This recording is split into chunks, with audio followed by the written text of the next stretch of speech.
ഇതാണ് നമ്മുടെ ഓമന അമ്മൂമ്മയുടെ ചെറിയൊരു ഹോട്ടൽ.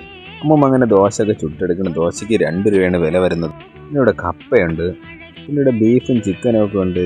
ഈ അമ്മൂമ്മ വിറകടുപ്പിലാണ് ഫുഡെല്ലാം തയ്യാറാക്കുന്നത്. അതിൻ്റെ ഒരു ക്വാളിറ്റി രുചിയൊന്ന് വേറെയാണ്. ഇവിടെ ഒന്ന് കഴിക്കുന്നവർക്ക് നല്ല അഭിപ്രായം. ഇവിടുത്തെ ബീഫൊക്കെ നല്ല സോഫ്റ്റും ഒക്കെയാണ്. നമ്മൾ കഴിക്കാൻ എല്ലായിടത്തും കഴിക്കുന്ന പോലെ കുറച്ചും നല്ല സോഫ്റ്റും ഒക്കെയാണ് ബീഫും. നമ്മൾ മരിച്ചിനായാലും പിന്നെ എല്ലാ ക്വാളിറ്റിയും അങ്ങനെയാണ്, നല്ല ക്വാളിറ്റിയാണ്. മരിച്ചതിന് വിലയും കുറവാണ്, നല്ല ക്വാളിറ്റി സാധനം കിട്ടും നമുക്ക്. ആഹാരം നല്ല ടേസ്റ്റാണ്, നാടൻ രീതിക്കുള്ള ആഹാരവും ഒക്കെയാണ്. ഇവിടുന്ന് ആദ്യമായിട്ടാണ് കഴിക്കുന്നത്, പക്ഷേ എനിക്കിവിടുന്ന് കഴിക്കുന്നതിനേക്കാളും വളരെ ഇഷ്ടപ്പെട്ടു. ഫുഡ് നല്ല ക്വാണ്ടിറ്റി ഉണ്ട്, നമ്മുടെ വിലയും നമ്മുടെ തുച്ഛമായ വിലയ്ക്ക്. പിന്നെ ഇവിടെ 2 രൂപയ്ക്ക് ദോശ കൊടുക്കുമെന്ന് ഞാൻ കേട്ടായിരുന്നു. ഞാൻ കഴിച്ചില്ല, പക്ഷേ വേറെ ഉള്ളതും ഞാൻ 2 രൂപയ്ക്ക് ദോശ കൊടുക്കുമെന്ന് ഞാൻ ഇതുവരെ കേട്ടിട്ടില്ല. കഴിച്ച എല്ലാം ആ ഒരു നല്ല വൃത്തിയായിട്ട് അവർ കൊടുക്കുന്നുണ്ട്. ഇതാണ് 2 രൂപയുടെ ദോശ. അത്യാവശ്യത്തിന് വലിപ്പവും കാര്യങ്ങളൊക്കെ ഉണ്ട്.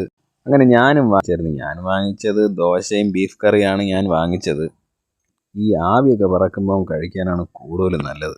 ബീഫൊക്കെ അങ്ങനെ നല്ല സോഫ്റ്റായിട്ട് അങ്ങനെ വെന്തിട്ടുണ്ട്, നല്ല അടിപൊളി. കയ്യിലെടുക്കുമ്പോൾ തന്നെ അറിയാൻ പറ്റും. ഞാനും അങ്ങനെ കഴിക്കാൻ തീരുമാനിച്ചു. ഒന്നും പറയാനില്ല, നല്ല അടിപൊളി ടേസ്റ്റ്. 45 വർഷമായില്ലേ? 70 രൂപ ഒരു ദോശ 2 രൂപയല്ലേ? ചിക്കനൊക്കെ 100 രൂപ അല്ലേ? ഇപ്പം എത്ര? 120. ഈ കടയുടെ ലൊക്കേഷൻ വരുന്നത് കള്ളിക്കാടെന്ന് പൂഴനാട് പോകുന്ന വഴി മൈലക്കര മൂഴി എന്ന് പറയുന്ന സ്ഥലത്തായിട്ടാണ് ഈ കടയുടെ ലൊക്കേഷൻ വരുന്നത്.